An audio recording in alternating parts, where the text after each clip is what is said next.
खुद गाँव में आपको कितना की रिस्पॉन्स मिल रहा है जो से किसी का? आपने स्वयं देखा होगा कि महिलाओं में कितनी खुशी है, उनके चेहरे पे एक अलग ही रौनक है। आज मैं इनके बीच में जैसे आई हूँ और ये मेरा 27वां गांव है और 65 गांव है मेरे हल्के में, और मैं सारे गांव का दौरा करूंगी और जिस जिस गांव में मैं जाती हूँ बहुत अच्छा रिस्पांस मिल रहा है। महिलाओं को मैं समझाती हूँ कि तुम किसी से कम नहीं हो, तुम्हारा अधिकार, तुम्हारे वोट का अधिकार उतना ही है जितना किसी दूसरे का होता है। अपने वोट के अधिकार को समझो। तुम्हारी एक वोट मेरे को आसमान में बिठा सकती है, तुम्हारी एक वोट मेरे को हरा भी सकती है। लेकिन मैडम जी, आप एक तरफ तो सखी सहेली प्रोग्राम कर रहे हो और एक तरफ जो 28 तारीख को दिल्ली में जो खिलाड़ी हैं उनको, लड़कियों को सड़कों पर घसीटा जा रहा है, उसको लेकर आप क्या कहना चाहोगे? उसके लिए मैं आपको बताऊं, चौधरी वीरेंद्र सिंह खुद वहाँ पे गए थे, महिलाओं के साथ वो बैठे थे। अगर आपने ध्यान हो, जब भी किसान आंदोलन भी हुआ था उस समय भी 4-5 जगह धरनों पे गए थे और हार कर प्रधानमंत्री को ये कहना पड़ा था कि शायद मेरी तपस्या में कोई कमी रहेगी और उनको तीनों कानून वापस लेने पड़े थे। इन महिलाओं के साथ भी अन्याय नहीं होगा, इनका भी न्याय होगा, लेकिन हमें दुख इस बात का है कि टाइम ज़्यादा लगने लग रहा है, जो कि नहीं लगना चाहिए था। लेकिन जो पीछे कुरुक्षेत्र में भी शाह में भी इसी तरह किसानों पर लाठीचार्ज हुआ है, उसमें एक किसान शहीद हो गया, उसको लेकर आप क्या कहना? उसमें तो मैं कल वो देखूं थी, उसका जो चेयरमैन बना रखा है उसका बयान कि मैं इस्तीफा दे, वो जेजेपी का है, क्योंकि उनकी नाराजगी तो दुष्यंत से है। असली बात तो ये है कि भाई हमने तेरे को बनाया तो इसलिए था कि तू एक किसान पुत्र है, लेकिन तो तो किसान ही नहीं संभाले। यानी हर एक के बस की बात नहीं होती कि आदमी मतलब हवा के विपरीत जाकर किसी का साथ देवे। ये हिम्मत तो सिर्फ चौधरी वीरेंद्र सिंह में है। और आपने देखा होगा ब्रजेंद्र सिंह का भी बयान था एमपी होते हुए कि जो महिलाएं हमारी जो खिलाड़ी हैं वो सिर्फ खिलाड़ी नहीं, वो देश का मान है, गौरव है, जिन्होंने पूरी दुनिया में नाम कमाया है। और उनके साथ जो बेइंसाफी हो रही है उससे मैं बहुत दुखी हूँ।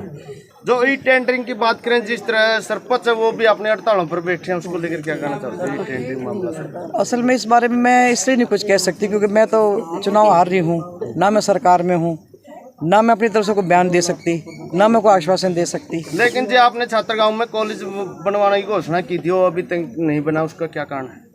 घोषणा भी हो चुकी, क्लासेस भी लगनी शुरू होगी, लेकिन दुष्यंत वहाँ से 3000 वोटों से जीत रहा है।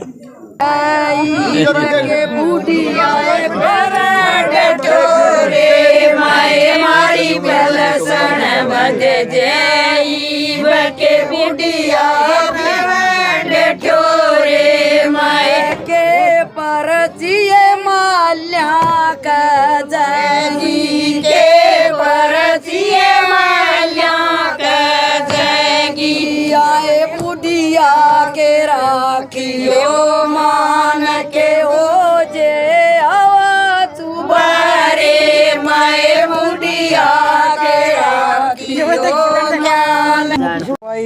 कॉलेज मैंने मंजूर कराया, लेकिन आज वो डिप्टी सीएम है, उजाना से विधायक है, डिप्टी सीएम है तो जिम्मेदारी तो उसकी बनती है काम करवाने की। और जहाँ तक अलेवा की बात, आपने देखा होगा जब अलेवा का कॉलेज बना उस टाइम में विधायक थी, यानी 2.5 साल में वो कॉलेज बन के तैयार हो गया था, वहाँ क्लासेस लगनी शुरू हो गई थी। आज मैं अगर विधायक होती तो ये छात्र का कॉलेज भी 2 कमरों में नहीं रहता, आज उसकी बिल्डिंग बन चुकी होती। लेकिन जो छात्रगांव में आपने कोई विकास में कोई कमी नहीं छोड़ी और आपको छात्रगांव को आ रहा है, उसका क्या रीज़न रहा है? उसका रीज़न अब इसका तो मैं क्या बताऊं, क्योंकि लोग क्या कहते हैं जी आप नहीं आ रहे, हमने तो बीजेपी के खिलाफ वोट दी थी, लेकिन वो ये नहीं देखते भी हार तो हारो है, हारी तो मैं ही हूँ। इस बात को चाहे कान को इधर से पकड़ लो, उधर से पकड़ लो, हार तो हार है। अब वही बात उसके उल्टी पड़ने लग रही है कि हमने जिताया तो इसलिए था कि भाई आपने खुद ये कहा था कि इसको जमुना पार भेज दो, तो मैं तो जमुना पार कर दी, लेकिन वो खुद बीजेपी में आ गया 24 घंटे के अंदर। अब लोग उससे नाराज़ हैं। तो ये जो इस तरह की जो बातें हैं ना, ये इस चीज़ को दर्शाती है कि अगर बाहर के आदमी पर इतना विश्वास करोगे तो कहीं ना कहीं धोखा तो मिलता है, और वो धोखा भी इनके समझ में आने लग रहा है। दुष्यंत चौटाला भी आना पहले भी लड़ा था, 2014 में जब मैं MLA बनी तब भी दुष्यंत चौटाला था। ब्रजेंद्र सिंह 3.25 वोटों से जीते हिसार से, तब भी वो मतलब हिसार से चुनाव लड़ रहा था, जो 3.25 लाख वोटों से आ रहा। फिर मेरे से वो 7200 वोटों से आ रहा 2014 से 19 के बीच में। अब की बार वो जीत रहा है, तो वो कह रहा है ना, इसका फैसला तो पार्टी लेगी ना, पार्टी जो फैसला लेगी या ऊपर का जो हमारा नेतृत्व है, फैसला तो उसने लेना है, उसके कहने से क्या होता है। क्या आने वाले समय में आप उचाना से चुनाव लड़ोगे कहीं और से? जहाँ तक उचाना की बात है ना, हम उचाना के ही हैं और उचाना हमारा है। हम 72 में तो उचाना था नहीं, 77 में उचाना बना था। 77 से लेकर आज 2023 लग गया, हमने तो उचाना छोड़ा नहीं। हाँ, उचाने वालों ने साथ हमारा छोड़ दिया कभी कभी, लेकिन उसके बावजूद भी 5 बार चौसा विधायक बने, मैं विधायक बनी। और अब की बार का जो चुनाव था वो उसकी एक हवा थी, वो ज़्यादा वोटों से जीत गया। लेकिन अब लोग क्या कहते हैं कि जी जितने वोटों से आप हराए थे उससे ज़्यादा वोटों से हम आपको जिताएंगे। तो लोगों की भावना बदल रही है बिल्कुल। आप जी लास्ट में उचाना की जनता को क्या संदेश देना चाहोगे? उचाना की जनता को मैं जागरूक करना चाहती हूँ कि अपने हकों को समझो, अपने पराये में भेद को समझो। और ये तो अच्छा हुआ कि दुष्यंत यहाँ से MLA बना, डिप्टी CM बना, तो आपको कम से कम एक ये पता लगे कि हमारे लिए कौन ठीक है। अब लोग निराश हैं उसके कामों से कि डिप्टी CM भी बना दिया, सब कुछ बना दिया, लेकिन जितना उसका दायित्व बनता था उसने दायित्व को पूरा नहीं किया और इसलिए लोगों में निराशा है। उस निराशा से मैं उनको उभारना चाहती हूँ और मैं कहती हूँ कि भी अपने हक को समझो, अपने आप को समझो।